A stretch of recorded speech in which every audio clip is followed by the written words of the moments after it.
وہ اس میں موجود ہوں گے، وہ سب مل کے جو فیصلہ کریں گے یقیناً پھر اس کا حل وہی ہے. لیکن یہ ہے تو اب یہ میاں صاحب ہے تو اب یہ ٹیکنیکل ایشو، تو پھر کیا آپ کو لگتا ہے کہ اس وجہ سے انتخابات کچھ آگے جا سکتے ہیں؟ دیکھیں ہونے نہیں چاہیے. میں بڑا کلیئر ہوں کہ موجودہ جو حالات، ویسے تو کسی وقت بھی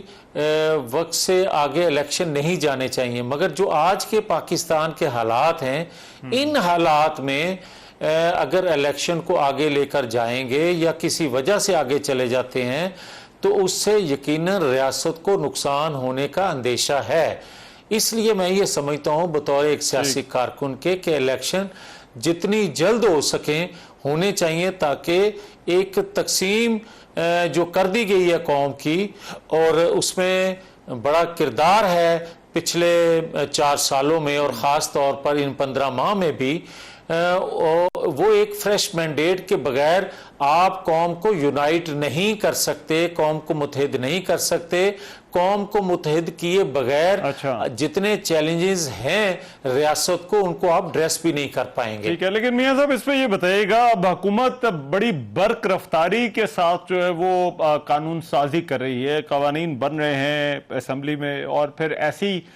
قانون سازی ہو رہی ہے جس پر کوئی بہت زیادہ بات نہیں ہو رہی، جس پر آپ کو بھی تنقید کا سامنا کرنا پڑا ہے اپنے اتحادی، اپنے ہی ممبران کی طرف سے، جس طرح سے یہ آفیشل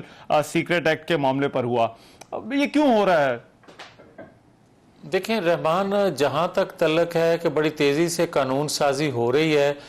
جب نہیں ہوتی تب بھی شور اٹھتا ہے کہ ویلیاں تنخواہ لین چلے جاندے نے. اور جہاں تک آپ کا یہ سوال ہے کہ بہت سی ایسی چیزیں جو بنیادی انسانی حقوق کے خلاف ہیں، بہت سی ایسی شکیں یا قانون جو آئین سے متصادم ہے، وہ کبھی بھی کسی دور میں بھی نہیں بننا چاہیے. وہ اس وجہ سے کہ دیکھیں اگر کسی خاص چیز کو پیش نظر رکھتے ہوئے آپ قانون بناتے ہیں تو اس کے دورس نتائج اچھے نہیں ہوتے. اب آ جائیں، جو بات کی جا رہی ہے 9-10 مئی کے حوالے سے یا پچھلے 15-20 ماہ کے اندر جو کچھ ہوا، تو میں یہ سمجھتا ہوں کہ قانون تو موجود ہے بھائی، آئین موجود ہے ان ملزموں کو، مجرموں کو پکڑنے کے لیے، مگر قانون ہوتے ہوئے، آئین ہوتے ہوئے بے گناہ جو ہے اس کو روکنے کے لیے آئین قانون رکاوٹ نہیں بن سکتا، بنتا نہیں ہے، سمجھا نہیں جاتا کہ اس کو تحفظ دے سکے بے گناہ کو. تو مجھے آج سمجھ یہ نہیں آ رہی کہ گناہ گار کو پکڑنے کے لیے آئین قانون کیسے رکاوٹ بن سکتا ہے جو بنا ہوا ہے. وہ الگ بات ہے کہ ایک مخصوص سوچ کے یا ایک ادارے کے چند لوگ جو ہیں وہ درخواستوں پہ درخواستیں وصول کریں اور اس کو وہ سہولت دے دیں جس سہولت کاری کا ہم ذکر کرتے آ رہے ہیں پچھلے 15-20 ماہ سے. تو اس کے لیے اگر قانون سازی کرنے کی ضرورت ہے تو اس سے بڑی ندامت ریاست کے لیے کچھ اور نہیں ہو سکتی کہ اگر ریاست پہ 9-10 مئی کو حملہ ہوتا ہے تو ریاست جھولی اٹھا کے اپنی انصاف کی بھیک مانگے اور ریاست کو انصاف نہ مل سکے تو پھر 2017 میں جو کچھ میرے ساتھ ہوا ہے اور سارے کریکٹر، سارے ایکٹر، سارے جو اس وقت کے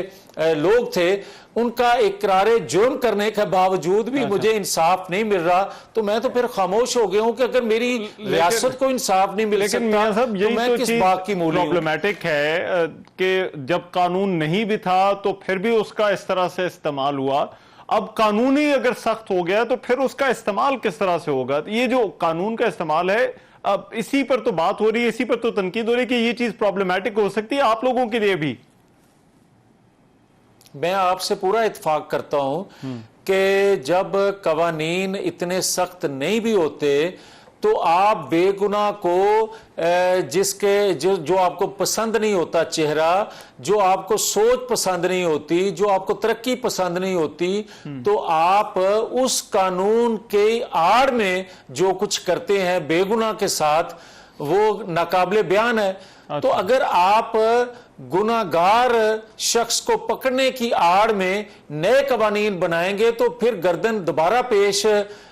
ہوئے گی یا گردن قابو آئے گی ایک بے گناہ کی. گنہگار تو جو ہے وہ بااثر ہے. مگر میاں صاحب اس میں آج پرائم منسٹر شہباز شریف نے اس خواہش کا اظہار کیا کہ اسلام آباد کی حکومت اور راولپنڈی کی اسٹیبلشمنٹ دیگر ادارے مل کر جو ہے وہ معاملات کو آگے چلائیں. انہوں نے کہا کہ مجھے تانے بھی جو ہے وہ دیے جاتے ہیں. آپ کو ذرا بتائیں پارٹی کے اندر اس حوالے سے کیا سوچ پائی جاتی ہے کہ اسٹیبلشمنٹ کے ساتھ کیسے تعلقات آپ چاہتے ہیں؟ دیکھیں رحمان، آپ نے بڑا اچھا سوال کیا. پہلے دن سے نواز شریف آئین قانون کی بالادستی کے لیے جو جدوجہد کرتے آئے ہیں، جتنی قربانیاں دی ہیں، جو ہم بات کرتے رہے ہیں اور کریں گے انشاءاللہ آئندہ بھی، کہ ووٹ کو عزت ملنی چاہیے. لوگ کہتے ہیں کہ آج وہ نعرہ ختم ہو گیا. نعرہ ختم نہیں ہوا. نعرے کو اگر پذیرائی ملی ہے تو ایک ادارے نے کہا کہ ہم پولیٹیکل ہو گئے ہیں، یا ایک ادارے نے خود احتسابی کا عمل شروع کیا اپنے ادارے میں، تو یہ تو ایک اچیومنٹ ہے اس جدوجہد کی. ہم کوئی غلیل بردار نہیں ہیں، ہم کوئی پیٹرول بم پھینکنے والے لوگ نہیں ہیں، ہم کو مسلح جتھے نہیں ہیں، ہم اپنی ریاست کے خلاف لڑنے والے نہیں ہیں، ہم دوسری ریاست کے خلاف کوئی جدوجہد نہیں کر رہے تھے، کوئی دوسری ریاست کے خلاف تحریک نہیں چلا رہے تھے. اگر ہمارے مقاصد پورے ہو جاتے ہیں اور اداروں میں بیٹھے لوگ اگر اس چیز کا اعتراف کر لیتے ہیں کہ پاکستان ترقی ہی اگر کر سکتا ہے تو آئین قانون کی پاسداری سے کر سکتا ہے، تو مجھے تو خوش ہونا چاہیے. مجھے یہ الزام دیا جائے کہ آج ووٹ کو عزت دو کا نعرہ کہاں گیا. مجھے تو آج اپریشیٹ کرنا چاہیے کہ میری جدوجہد کے نتیجے میں آج اداروں میں بیٹھے لوگوں نے اعتراف کیا کہ آئین قانون کے مطابق پاکستان کو چلایا جائے. لیکن سر آپ کہتے ہیں کہ پذیرائی ملی ہے، لیکن دوسری طرف آپ کا بھی یہ کہنا ہے اور وزیر اعظم نے کہا 9 مئی کے واقعات کے حوالے سے کہا کہ اس میں حاضر سروس لوگ بھی جو ہے وہ تھے اداروں میں. آپ نے کہا کہ اداروں میں ابھی بھی لوگ جو ہے وہ موجود ہیں اور پھر ساتھ آپ حکومت کے اندر بھی ہیں. تو یہ سر چیز کوئی سمجھ میں نہیں آتی، یہ کوئی پیراڈاکس نہیں ہے آپ کے خیال میں؟